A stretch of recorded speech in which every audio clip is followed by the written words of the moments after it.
Hello guys, welcome to my channel. And first I want to show you the most memorable game of my life against Garry Kasparov in 2003. So before that game, please correct me if I'm wrong in the comments.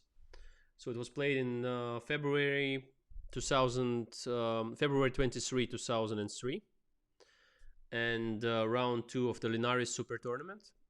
Kasparov at the time had a streak of around 10 uh, consecutive victories in super tournaments, and was trying to set a record, beat Fischer's record of 20 tournaments. Was his dream at the time, if I remember correctly. And he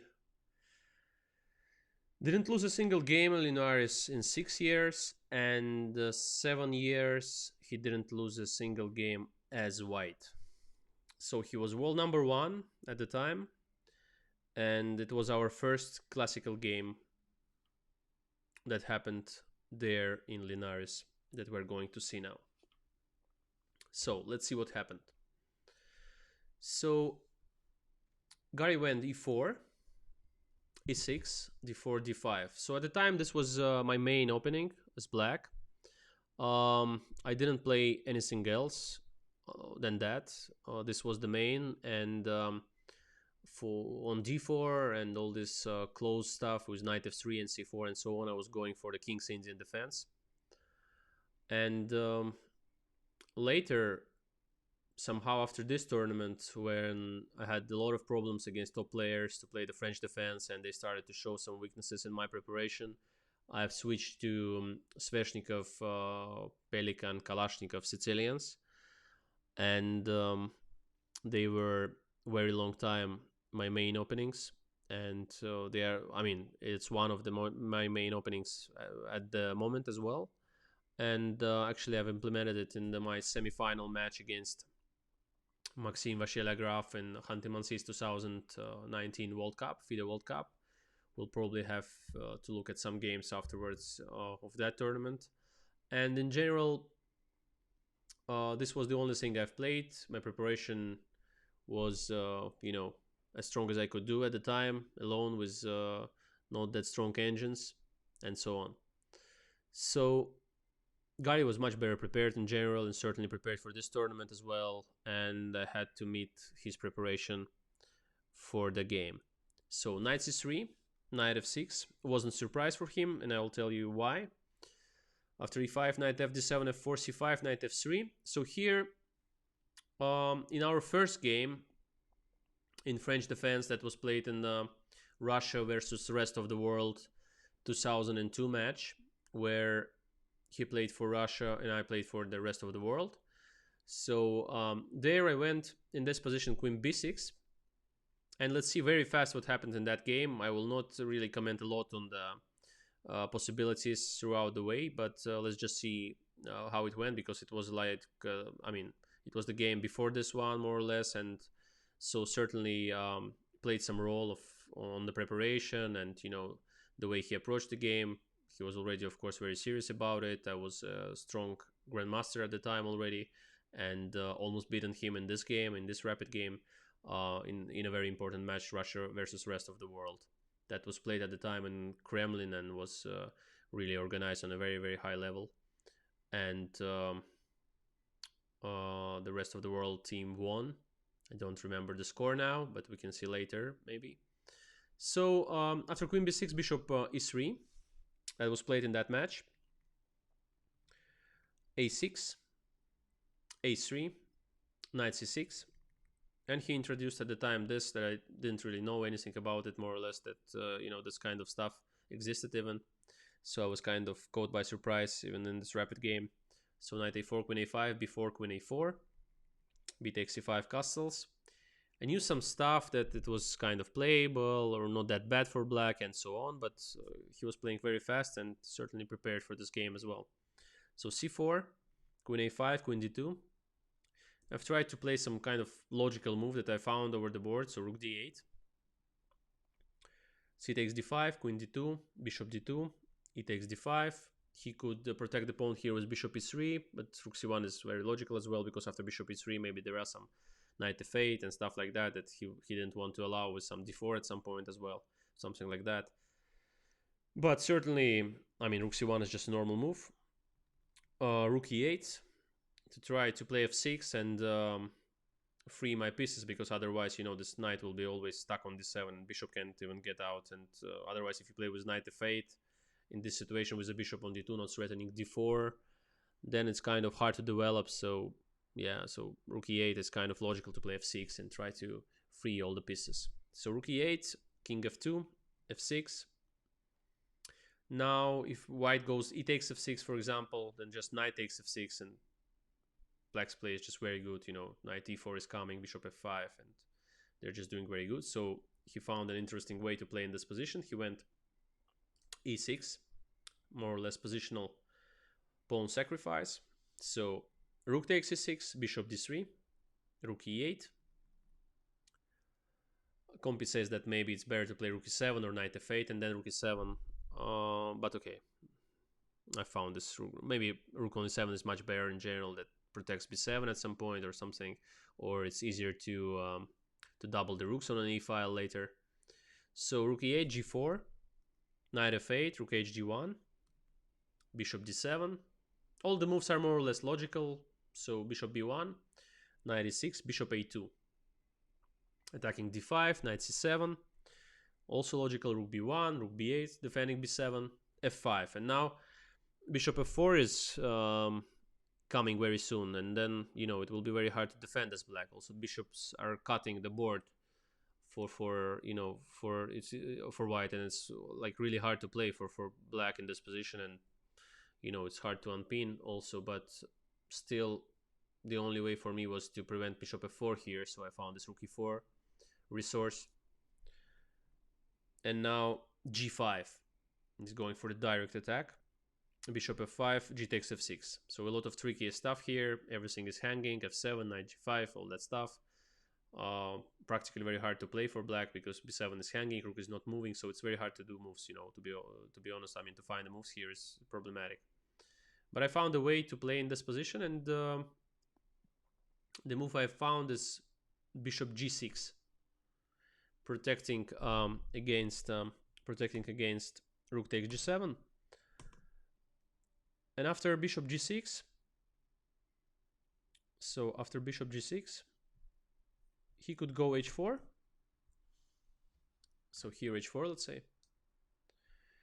But now the idea was to play knight d4, and the point is that if 3 is hanging, and then bishop takes h5 can take with the check. For example, if you go knight d4, I mean, also rook e2 of course is the threat. But I mean, all the time it's like knight takes f3 and bishop h5 is also the threat, and like black is doing fine. So white will have to take on d4, like knight d4, rook d4, bishop c3. But on b1 is also hanging as well, but still position is very tricky for both sides. Rook f4, king g3. Then maybe rook a4 or bishop takes b1, rook takes f6. Maybe something like this as well, with some equality at the end of the road. So bishop f5, g takes f6, bishop g6 was played. He went rook takes g6, very tricky move, especially for the rapid game. H takes knight g5. So threatening rook, no, of course, knight takes e4 and f7 and so on. Rook e5, f7, king f8, and bishop f4. So here I went rook f5, king g3, knight b5. Rook e1, even though here he had a strong move of h4. I mean, instead of rook e1, h4. And I mean, he could claim slight advantage. In general, Compi says that it's a drawish position. Black should take somewhere on f4, then knight c3, take a2, knight d8, take f7. I mean, slightly worse maybe, but in general it shows it's kind of a draw. So rook e1 is a mistake. Rook g5, bishop g5, knight c3, bishop b1, king f7. Okay, there are a lot of moves that were better for both sides. I mean, after, especially here for white, he could play bishop c2, but he went rook f1, king e6, bishop g6, knight e4. Important move to exchange the two bishops pair and get into the better end game. Bishop f4 d, rook d1, and now rook f8 was very strong, and then king f5. Trying to push this e-pawn and playing on trumps, because the e-pawn is very strong, so not letting the white king come to e3 or f4, attacking e4. Yeah, here. Instead, after rook d1, I went knight e5, rook d6, king f5, rook d5, rook e8. Bishop e3, rook e6, h3 to protect against some knight g4 at some point. King g6 to free up the knight to unpin. And now he could go some h4 with a good position for with a good position for white. I mean, kind of close to equality. So he went king f4, knight d3, king g4, knight e5, king f4, winning some time. There was some, it was kind of, some seconds for both here. Knight c4, rook g5, king f7, bishop d4. Here I went g6, rook g3, e3. And after rook g1, I didn't have much time. So if bishop e3, the idea was g5, and black is just winning. So after rook g1 that he went here, instead of bishop e3, of course, not missing this bishop, he played rook g1, and now e2 was just winning with the idea that knight takes a3 and knight c2. I went knight d2, it was still winning, but in the end game, I've missed all of my chances and didn't win the game. Finally, we had some kind of end game with like king and bishop against king and knight, and he escaped finally. I was very upset in that game because it was too close to get the victory over Kasparov at the time, but chess is chess and life is life. It happens. So had to play on the other rounds, but was very, very upset at that day. I was playing good as well and was very close to victory against Kasparov. But anyway, the classical win was sweeter, so let's go back to it. Knight f3, and here in the classical game, as I showed you in the rapid game, I went queen b6 here, but in the classical game, I went knight c6.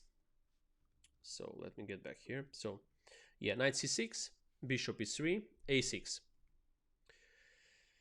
A lot of theory. I mean, it's like huge discussions here. A lot of moves for both sides. I mean, for now it's for white, and in general the position is very known with a lot of games, OTB games, correspondence games, and a lot of other stuff. So queen d2, b5, a3. Here I didn't know any series, so I went queen b6, which is natural. You play 6 b5, then queen b6, then you take on d4, take twice, some bishop c5, which seemed natural to me. So queen b6, knight e2, and here already I was kind of surprised because I didn't know exactly what should I do. Should I go for b4? I remember it crossed my mind here, and then I was not sure both about a takes b4, queen takes b4, queen takes b4 with the end game. I mean, queen takes b4 here. Where is the line? So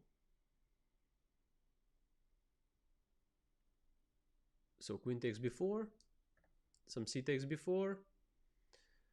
Well, then black goes for bishop e7, knight b6, a5, bishop d7. I mean, slightly worse, but probably nothing special. So maybe it's the way to play. After c3, black can go king b6 and queen b7. I mean, then they can meet this attack with some g6, h5, play rook b8, some knight a5 ideas and stuff like that. So maybe b4 is the best move actually after knight e2. But I went after knight e2, c4, trying to surprise him, getting him out of the book. And here immediately play starts for both sides on the different flanks, and both sides should be quick enough to create some play. So he went immediately for g4, h5, g takes h5, rook h5. Here h4 and knight g3 is, both are okay. In general, Compi says that h4 is the best move, but doesn't change much. Is around slight plus for white. But Gary went knight g3 first, which is more or less the same thing. Rook h8, and here as well he could go h4, playing it kind of positional, and bishop h3, h5, f5, stuff like that. Black would defend with some g6, knight e7, knight f5, ideas of b4, rook b8, and so on. A tricky, unclear position, but in general hard to say who. I mean, if it's bad for black or good for black in general, but it's around equal but unclear position simply. So Gary tried to play it straightforward with f5, ef5. At the time, it seemed to me during the game over the board, I remember it seemed to me the most critical is f5. Because both here and in King's Indian, when you attack with c4, c5, usually when you play knight g3, you just go next c5, I mean f5. And in case you go in the King's Indian with knight b3, then you just go c5. And yeah, as white already played knight g3, f5 is very natural. But after knight takes f5, I've played this idea of knight f6, which is a very strong move. And now, if white takes on g7, then bishop g7, e takes f6, bishop f6. Compi shows that black is simply fine, because bishop f5 and castle long is coming, and black seems to be doing very well. And that was part of our calculation during the game for sure, both sides. And Gary as well decided here that knight g7 is not good, so he went for knight g3. Yeah, so knight g3.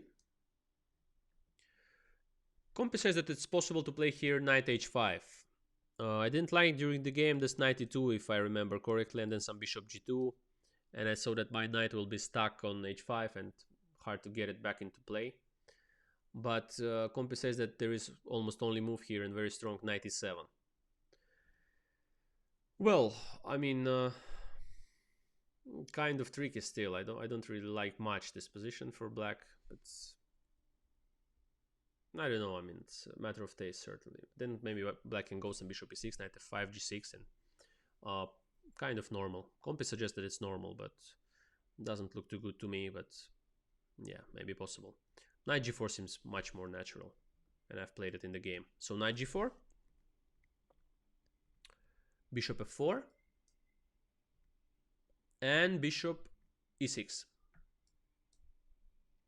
So Compi says is a good move, defending d5, preparing castle long at some point. Before is also possible next.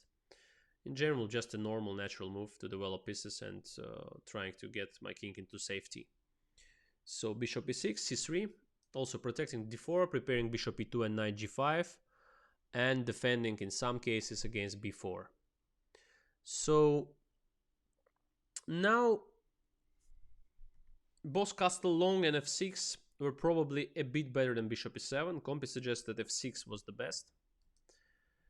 Then e takes f6, g takes f6, h3, knight h6, knight h4, and here strong move knight e7. And Compi suggests that black is simply fine, so says that it's like equal, simply zeros everywhere, and probably he's right here, and black is just fine.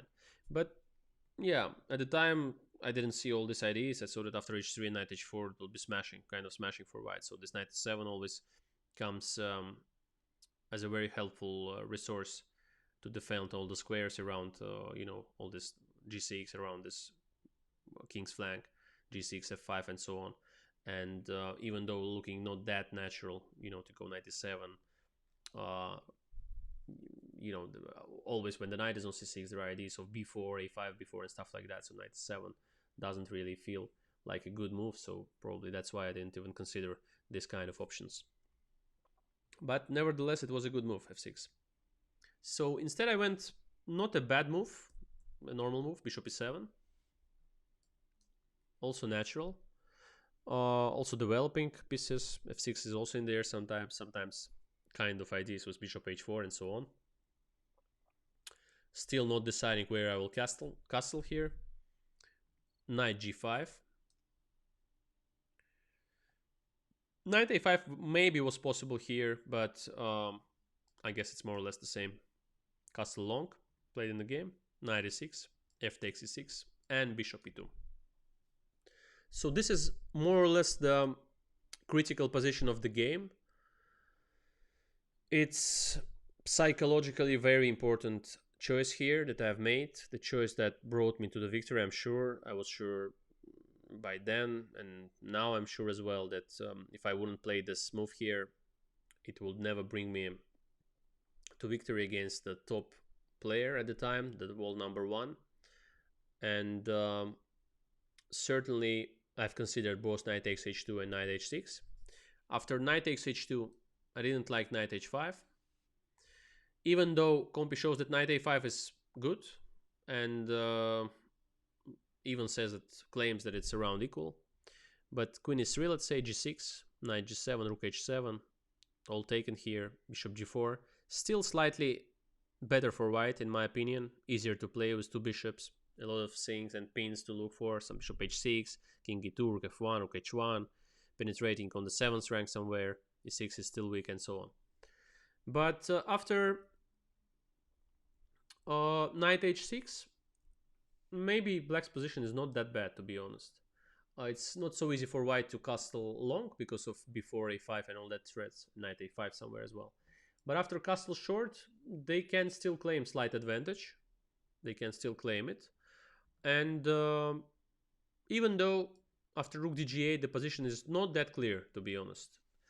But I must tell you that playing this kind of position calm as white, some king h1, then some knight h5 somewhere, is kind of possible, and black still has to, you know, find some resources to keep the inequality. It's not an easy option here to, you know, to play this. I mean, it's not an easy option to decide for this as well, because the knight is on h6. I mean, there is not much play on the king's flank. Trying to defend more or less as black here. So these two options were kind of defensive. And there was the third that for some commentators in Linares and some spectators that watched the game, they even saw that there is some mistake in the transmission. They told me in the Linares press center that this move is not possible. How is that possible? And so on. Some of the journalists, they even went to see it in the hall if it's really was played in the game. So the move that was played here is knight g takes e5. So the point of this move and the considerations I had at the time is that it gives me chances, certainly tactical chances. It's not so pleasant for white to defend if they take on e5, let's say with d or bishop f5. So first let's see if they take with the d pawn. And I think, to be honest, I mean, this kind of choices a lot of time, sometimes even if they're not 100% correct, they bring you to the victory. Because, I mean, considering all this psychology, the factor of your opponent, the positions that he doesn't like to play and you like to play on the other hand, you have to take some decisions that are maybe not objectively the best, but they give you chances. And this is what actually Magnus Carlsen is very good at. I mean, he always tries to find and finds the most unpleasant, annoying ways for his opponents. So in this situation, if white goes d takes e5, d4, and this was the line I saw during the game, so castle long, g5. It's very important.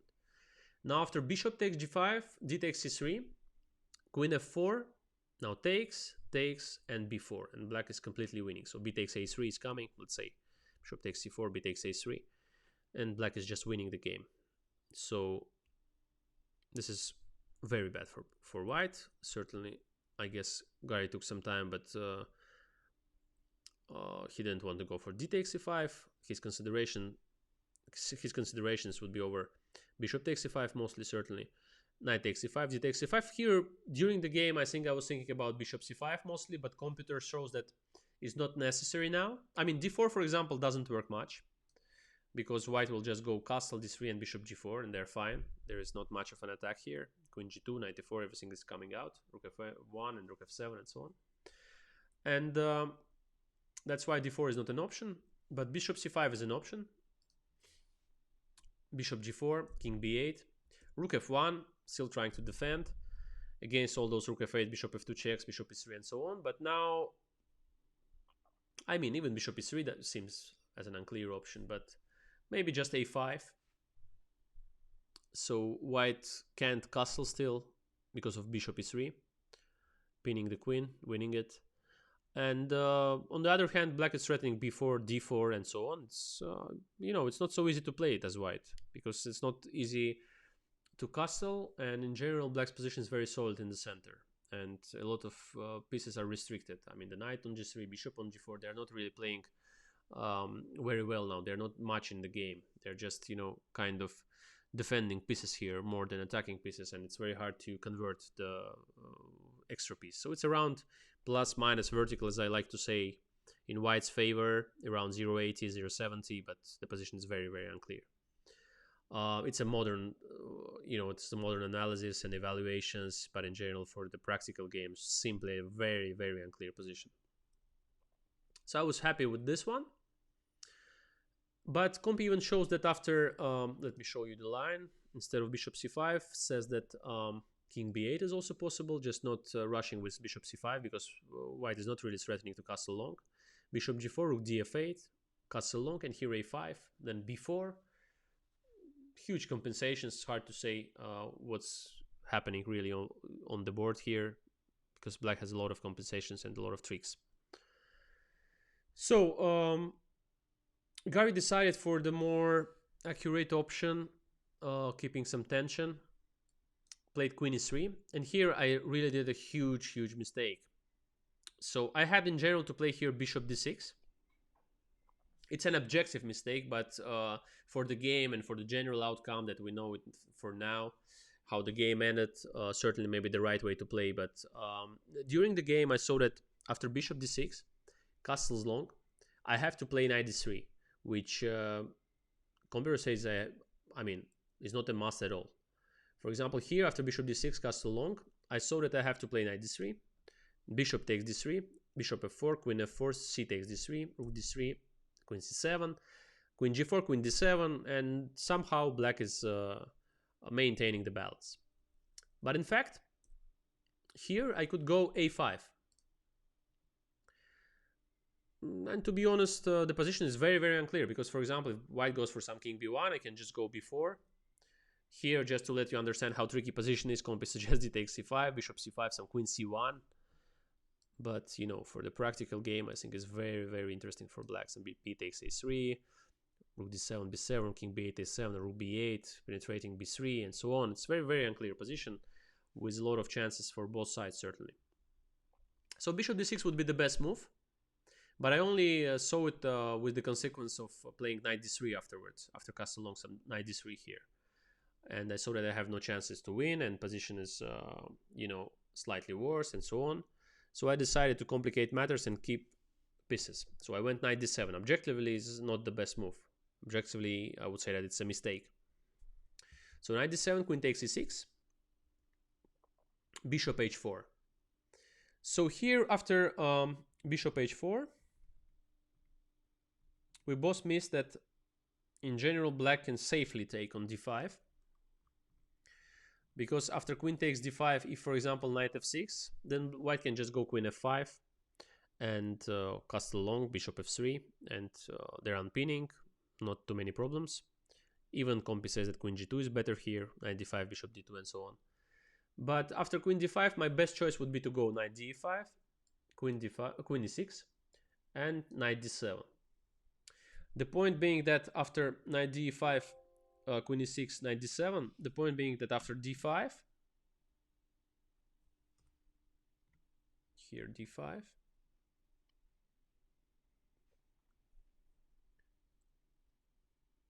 so I have some kind of knight c5, queen b6, knight takes b6, bishop e5, rook takes d5, with a very unclear position that ends in a draw in general, I think. So, I mean, some bishop g4, just to show you some of the lines. King d8. Bishop cannot move to d4 because of bishop takes g3 check, and rook on h1 is hanging. So bishop f4. Some g5, a lot of wild stuff. Bishop b8. Knight d7, some stuff like that. I mean, it's hard to say what's really going on here, but still, like, it's keeping some kind of closer to equality here. But also after d5, maybe knight e7 is possible. Let me see what is the best here.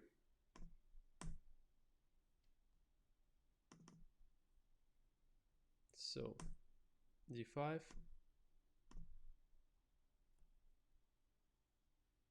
Yeah, maybe some knight e7 is also possible. Still slightly better for white. So knight e7, castles long, queen e6, de, knight f6, then knight fd5. Easier to play as white, certainly. So this would be the best option for Kasparov to go for in this position, but he was afraid of some move here after queen takes d5. I guess maybe we were both considering here rook h e8 or rook d e8. I guess rook h e8, maybe. But still, here white has queen g2.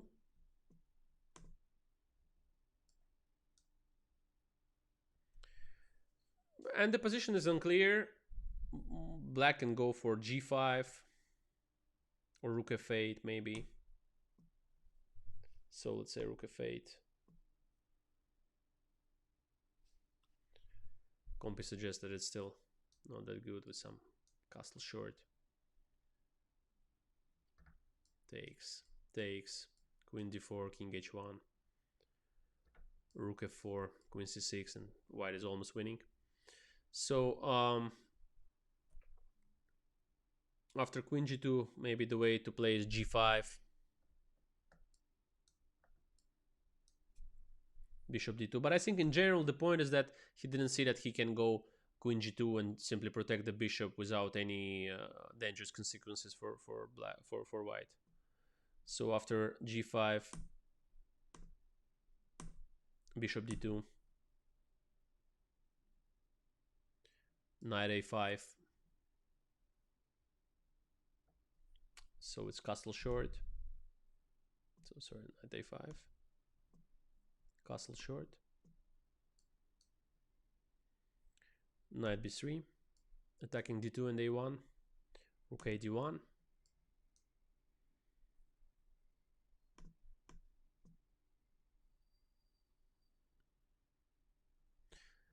Take g3, hg3, knight d2, rook d2, knight f6. Some compensations, but certainly white is much better still. Yeah, still a lot of compensation, but I mean white is better certainly. So queen d5, queen g2 idea was missed by both of us. Also, I guess maybe after queen d5, rook d e8 is possible to still keep this rook in the game, maybe for some compensations. So let's say rook d8. But then white can just castle short, because rook left the d8 square, and now after bishop takes g3, there is an amazing compy style resource of bishop g4 intermezzo that saves the bishop on e2, attacks d7, and wins the game. So okay, this was missed. Certainly I think the point that was missed is this either castle with bishop g4 after rook d8 or queen g2 after rook h8. One of these things. So Gary went safe here. He went queen g4, trying to escape with the king to the queen's flank. So he went queen g4. It's a mistake already. Certainly now black is playing for advantage. At least the king is still in the center. Knights are jumping, and now I'll show you how I proceeded after queen g4. So he went queen g4. More or less he's defending on e2, trying to castle long after some rook d8 or whatever. I went g5, a very strong move probably that he missed. Bishop d2, because after bishop takes g5, black simply goes rook dg8 and they're winning in one move. I mean, pinning the bishop, and white has to give up the It has to give up the queen. They're simply lost. So bishop d2, rook d8.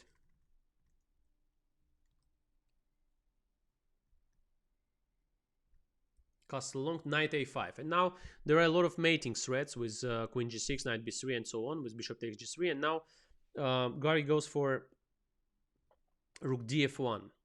Actually, Compi suggests that white has to go for king b1 and escape with the king to a2. And then they're kind of safe. And it's around equal. Black can go king c7. After king b1, then knight f6. Somewhere take on g3, knight e4, and stuff like that. Or queen e6, exchanging the queens. And then knight b3, exchanging the bishop on d2, or stuff like that. And generally position is around equal. So king b1 was the best move, certainly, to escape from all these mating threats and so on. But Gary tried to play it tactically, so he went rook df1, and so that his position is good here probably. And now there was a win here,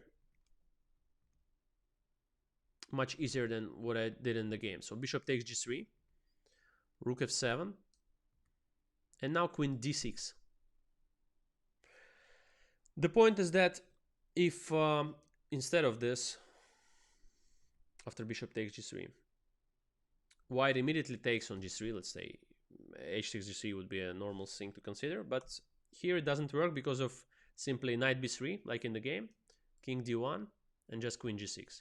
And if you defend against queen b1 mate, you go queen f5 or rook f5, you just lose your rook on h1, so you're just completely lost. And there is no other option to defend against the mate on b1. So, I mean, all of the defenses just lose the material. So after this, I would be just winning. Probably I've missed rook f7, queen d6 or something in this position.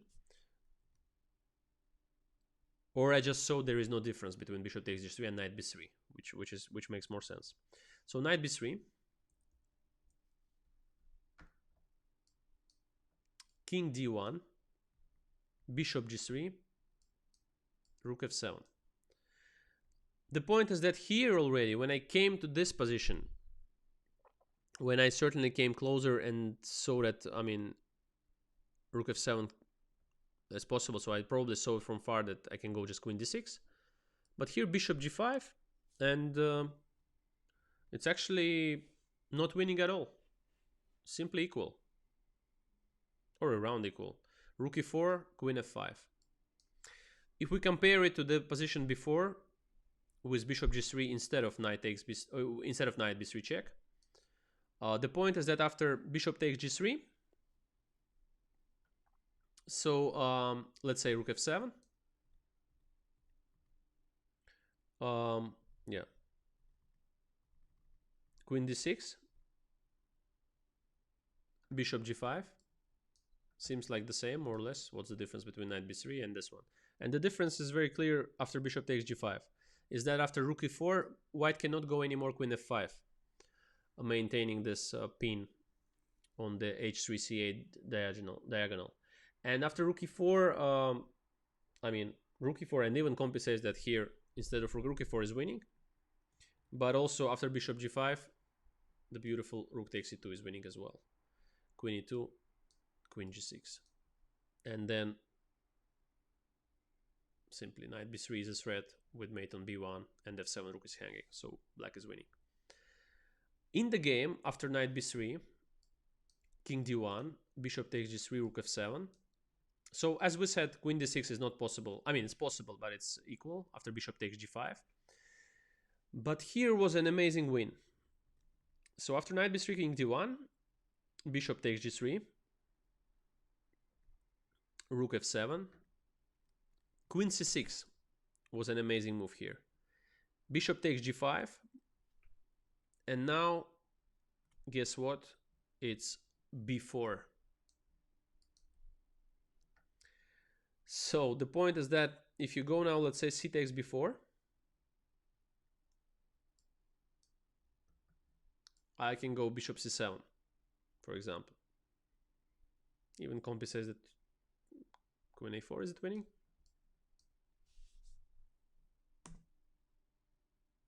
Yeah, queen a4 is just winning. What about 4 bishop c7?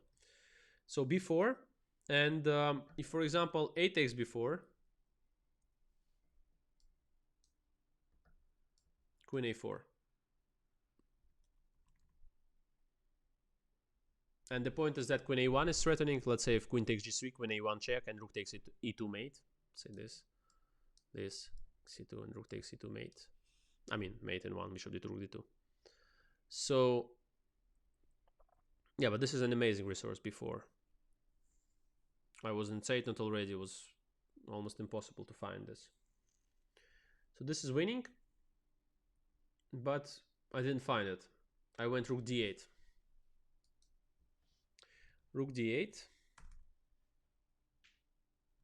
Bishop takes g5. Now the rook is hanging, everything is hanging. To be honest, I was not sure how to deal with this position, and I found, I think from far already, I saw that I'm going for this and it's good for me, but was not sure if it's winning. And actually it's not winning, it's still chances for black, but not winning. So queen g6, so much better would be to go queen c6 and b4, but certainly to find it is a real problem, especially in Sate note, and even not in the Sate note, it's very hard to find this idea with queen c4 and b4 winning the game. So queen g6, queen f5, queen f5, rook f5, and rook df8. Important move, otherwise white is simply okay.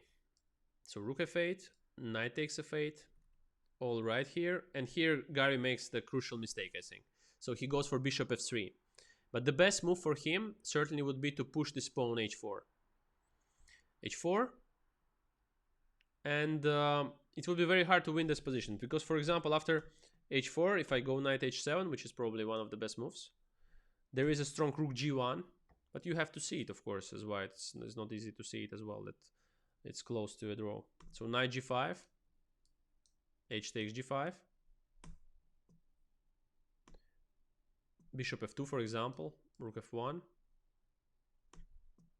bishop h4, bishop g4, king d8, and g6.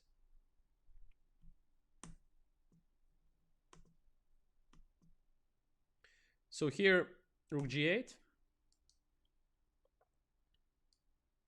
and bishop h5, a very strong move. And kind of study-like defense, but white has good chances to save the game.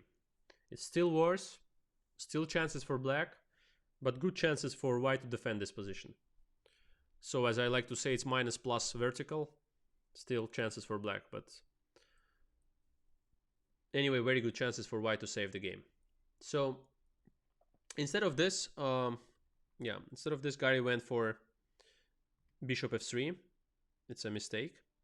Now I could go as Compi suggests when rook takes h2, which is a winning endgame, but I was not sure that in the endgame it's a win with two bishops.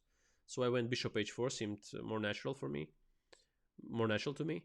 So bishop e3, knight d7, bishop takes d5, and rook e8. So the idea will be visible now after his reply, but in general bishop f4 was the best chance to defend this position. So bishop f4, let's say, knight b6, bishop f3, rook f8, bishop g4, king b7, rook f1. And now king a7, completely protecting my king from all the checks, bishop f3 and so on, threatening bishop g5. For example, here bishop g5 would be impossible because of bishop f3 and takes on g5. That's why we go king a7, and now threatening bishop g5 and knight a4 from the other side as well, attacking b2, and position for black is close to winning after rook f3, rook g8, h3, knight d5, bishop e5, and then some super maneuver, king b6, king a5, king a4, with some idea of bishop g5, c1, and so on, winning position for black somehow. But okay, it's a detail. Certainly it was played here, we had a Sate note, and hard to understand why bishop f4 is better than bishop h6, for example, in this position. But he went bishop h6. And now I think he missed the reply after bishop h6. Bishop h6, knight dc5. A very strong move that wins the game. Bishop f7, rook e7. Bishop h5, knight d3. So I've actually I actually did everything I wanted in this position. I've brought my knight from d7 to d3, activating it, attacking b2. Now he went king c2, rook h7.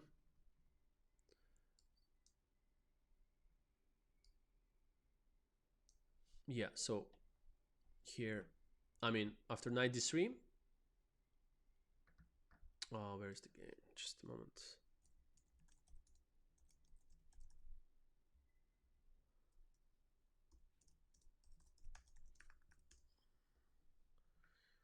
Yeah, so here's the game.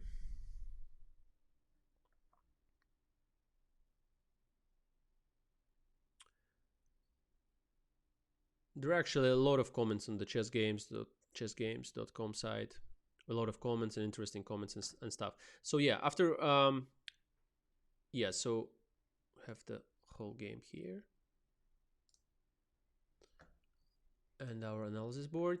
So after this, yeah, so after knight d3 he resigned here, but if white plays on, for example with king c2, rook h7, bishop g4, king c7, so he simply resigned after knight d3. He understood that position is lost. I will exchange eventually the bishop, black squared bishop, and b2 is hanging, and already I brought my knight, so it's a piece up for black. So simply position is winning.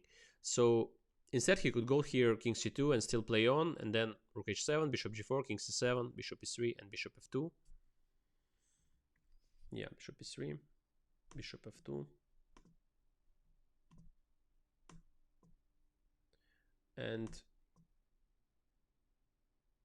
if bishop g5, for example, just rook g7, h4, and bishop takes h4. And position is completely winning for black. So Gary resigned was the maybe happiest moment in my life.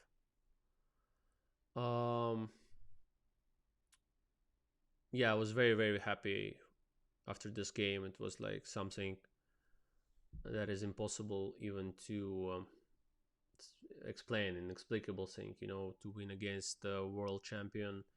You've studied a lot of games of his and Karpov, all the matches, only heard the names at some point, and was studying to try to play against this greatest players in the world.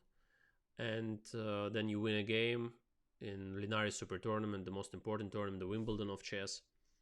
And I was really happy, and when sometimes coming back to these memories makes me really happy and proud of this game, of this achievement. At 15 years old, I was at the time, almost 16, but I was 15 at the time of beating Gary in this game.